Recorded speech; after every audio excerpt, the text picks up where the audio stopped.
안녕하십니까. 9월 19일 금요일 말씀 묵상 함께 시작하겠습니다. 오늘도 주님께서 우리에게 베풀어 주시는 그 크신 은혜 가운데 감사하고 기뻐하시는 귀한 성도님들 다 되시기를 기도합니다. 오늘 본문은 창세기 42장 1절에서부터 4절까지 말씀이고요. 통독하실 말씀은 오바댜 1장입니다. 오늘 본문이 좀 짧습니다. 오늘 본문을 통해서 야곱의 집안에 있는 이 문제가 무엇인지, 그 핵심이 어디에 있는지를 확인해보고 우리는 과연 이런 문제를 어떻게 대하고 있는지를 한번 생각해보는 시간이 되었으면 좋겠습니다. 그럼 먼저 말씀을 보시겠습니다. 그때 야곱이 애굽에 곡식이 있음을 보고 아들들에게 이르되 너희는 어찌하여 서로 바라보고만 있느냐?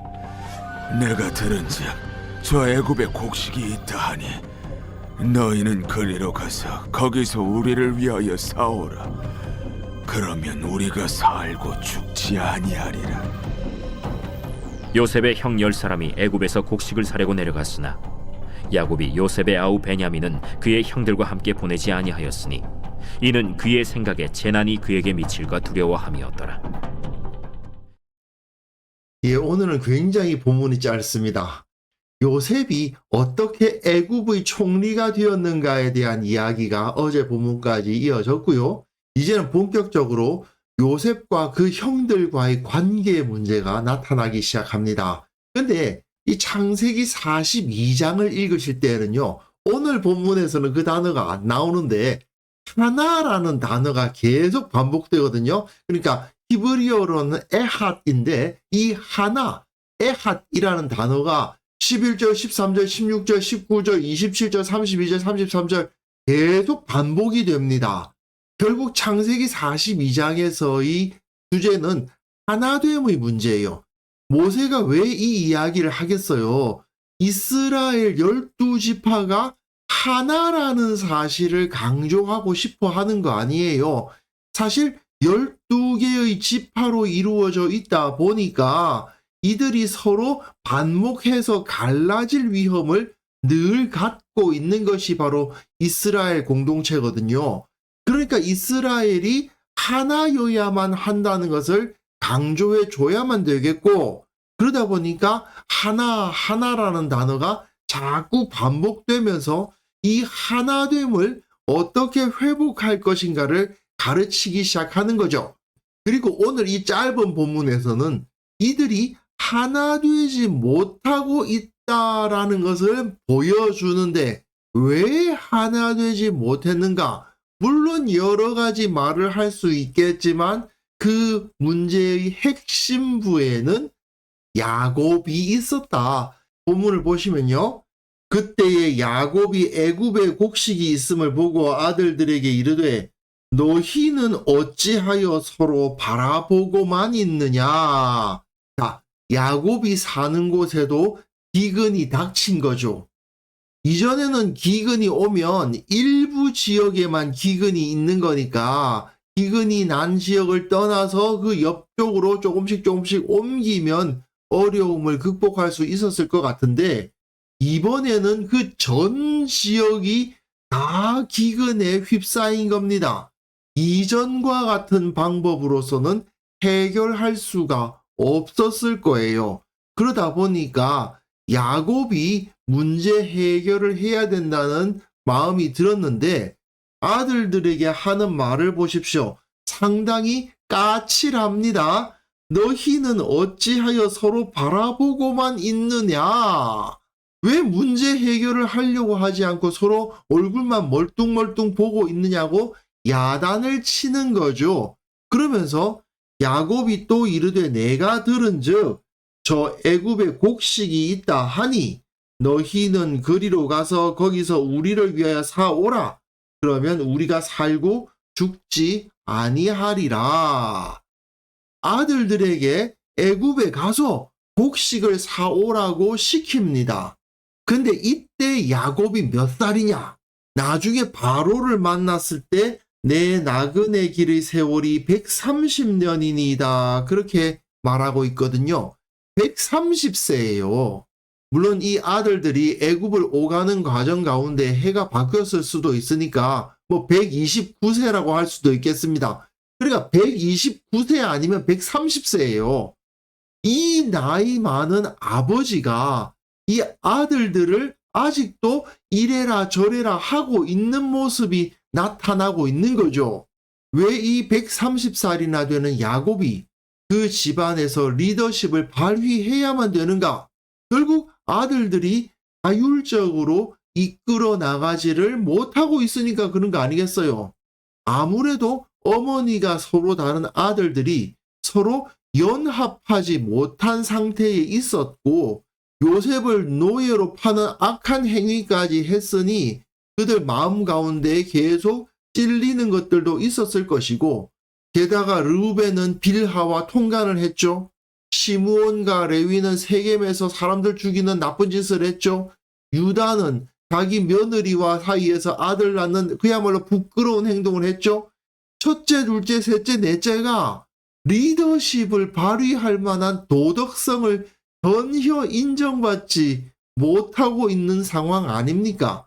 11명의 아들이 있지만 그 아들들 중에서 리더십이 제대로 세워져 있지 않았기 때문에 이들이 하나로 뭉치지를 못하고 있더라 하는 것을 그대로 보여주는 모습입니다. 요셉의 형 10사람이 애굽에서 곡식을 사려고 내려갔으나 아버지의 말을 듣고 10명의 아들들이 애굽에 곡식을 사려고 내려갑니다. 그런데 야곱이 요셉의 아우 베냐민은 그의 형들과 함께 보내지 아니합니다. 왜요? 이는 그의 생각에 재난이 그에게 미칠까 두려워함이었더라. 혹시 베냐민마저 잃어버릴까 두려워했다는 이야기죠. 이게 바로 야곱이 가지고 있었던 가장 큰 문제고 이 집안에 존재하는 모든 문제의 핵심이죠. 야곱에게 있어서 진정한 아내는 라헬 뿐이었습니다.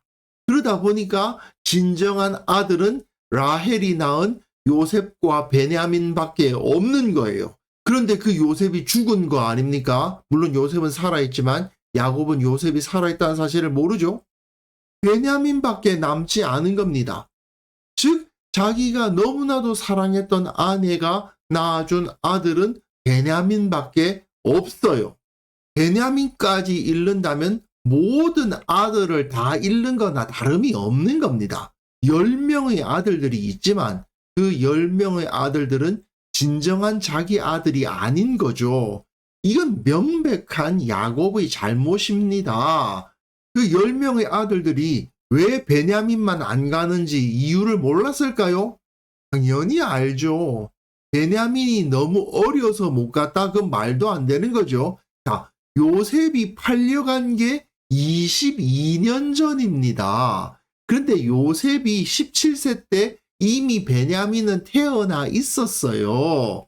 사실은 야곱 집안이 그 디나 사건으로 인해서 세겜을 떠났는데 세겜에서 몇 년을 머물렀는지가 불분명하다 보니까 베냐민과 요셉의 나이 차이를 우리가 정확하게 알 수가 없습니다. 하지만요, 요셉이 애굽에 팔려간 것이 22년 전이니까 베냐민은 무조건 22살은 넘었죠. 그런데 나중에 요셉이 자기가 요셉이라는 사실을 밝히고 난 다음에 베냐민의 목을 안고 우니까 베냐민도 요셉의 목을 안고 우는 모습을 보여줍니다. 이들은 어렸을 때의 추억을 가지고 있어요. 그러면 베냐민이 아무리 어려도 20대 후반이고요. 30이 넘었을 가능성이 오히려 더 높습니다. 이 당시에는 20대 후반 30대가 되면은 이미 가정을 꾸리고 자녀를 얻었단 말이에요. 그런데 베냐민이 뭐 어려서 같이 못 간다? 말도 안 되는 얘기죠. 게다가 곡식 사러 가는 거 아닙니까? 곡식 사러 가는 거면 한 사람이라도 더 가서 더 많이 가져와야죠. 그런데도 불구하고 베냐민을 보내지 않았습니다. 이건 그냥 야곱의 집착, 그 이외에는 다른 어떤 이유도 없죠. 이 야곱 집안에 있었던 문제의 핵심은 야곱의 편애에 있었습니다. 그런데 그 편애가 왜 있게 되었느냐? 그 외삼촌 라반이 야곱을 속여서 사랑하는 여인 라헬이 아닌 레아를 아내로 맞이하게 했던 그 과거의 사건이 아직까지도 야곱에게는 아픔으로 상처로 남아 있는 것입니다. 그리고 아직까지 그것을 용서하지 못했어요. 물론 더 깊이 들어가자면 야곱이 아버지를 속이고 하란으로 가서 아내를 맞이했기 때문이죠. 이삭은 그렇게 하지 않았잖아요. 이삭은 그냥 집에서 기다리고 있고 아브라함이 보낸 종이 리브가를 데리고 왔지 않습니까? 그러니 이삭은 잘못한 것이 없고 죄를 짓지 않다 보니까 그 인생이 평탄한 데 비해서 야곱은 아버지를 속인 그 죄 때문에 계속 어려움을 당하게 되는데, 어쨌든 그 외삼촌 라반이 자신을 속인 그 문제, 그로 인해서 아들들이 태어났음에도 불구하고 그 아들들을 용납하지 못하는 문제, 자기가 사랑했던 라헬, 그리고 그 라헬이 낳은 두 아들만을 사랑하는 그 문제, 이것이 해결되지 않고 있었다 하는 것을 여기에 그대로 보여줍니다. 그러니까 야곱의 집안 안에 있었던 그 죄악의 쓴뿌리는 야곱의 영혼 안에 있었던 거예요. 그리고 야곱의 영혼 안에 있는 그 죄악의 쓴뿌리가 해결되기 전까지에는 12 아들들의 문제는 해결되지 않을 겁니다. 사실 모세는 이렇게 앞에서 문제를 딱 제시하고 이 문제가 어떻게 해결되었는가에 대해서 쭉 설명하고 있는데, 오늘 본문이 워낙 짧다 보니까 문제만 제시되고 어떤 해결책은 전혀 안 나타나는데, 이후에 본문을 따라가면서 어떻게 하나님께서 요셉을 사용하셔서 이 문제를 해결해 가셨는가를 살펴보게 될 것 같습니다. 다만 오늘 본문에서는 이 죄의 뿌리라는 것이 얼마나 심각한가를 한번 확인할 수 있었으면 좋겠습니다. 그리고 혹시 우리들 가운데 이런 죄악의 뿌리가 있다면 반드시 이거를 해결해야 된다는 것도 확인하고 정직하게 우리 영혼을 돌아볼 수 있었으면 좋겠습니다.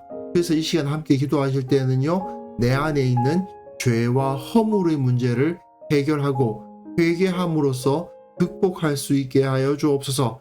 혹시 우리 교회 가운데 크고 작은 허물들이 있다면 주님께서 드러내 주시고 치유해 주옵소서. 함께 기도하는 시간 가졌으면 합니다.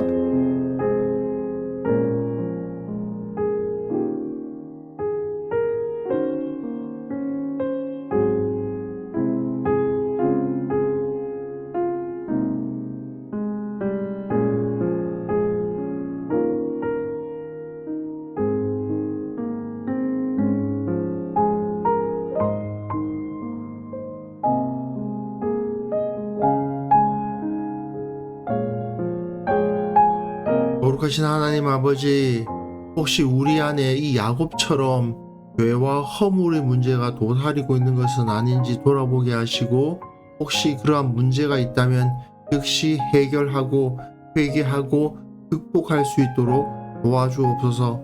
혹시 우리 교회 가운데 이런 문제가 있습니까? 우리 가족 가운데 이런 문제가 있습니까?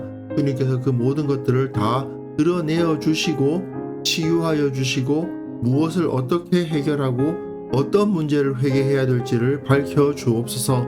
아버지, 한국 교회를 위해서 기도합니다. 이 한국 교회 가운데 참으로 부끄러운 죄악들이 있음을 고백합니다.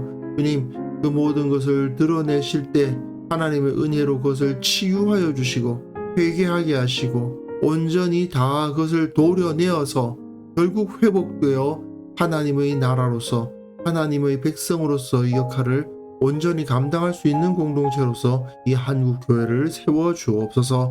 아버지, 오늘 하루 살아가는 그 모든 삶 가운데 하나님의 능력이 필요합니다. 하나님께서 지혜를 갖게 하여 주시고 우리 삶 가운데 연약한 부분들이 있다면 다 치유하여 주시고 내가 어느 길로 무엇을 선택하며 살아가야 할지를 제대로 알고 주님의 뜻에 합당한 길로 걸어가는 오늘 하루가 되게 하여 주옵소서. 감사드리옵고 예수님의 이름으로 기도합니다. 아멘.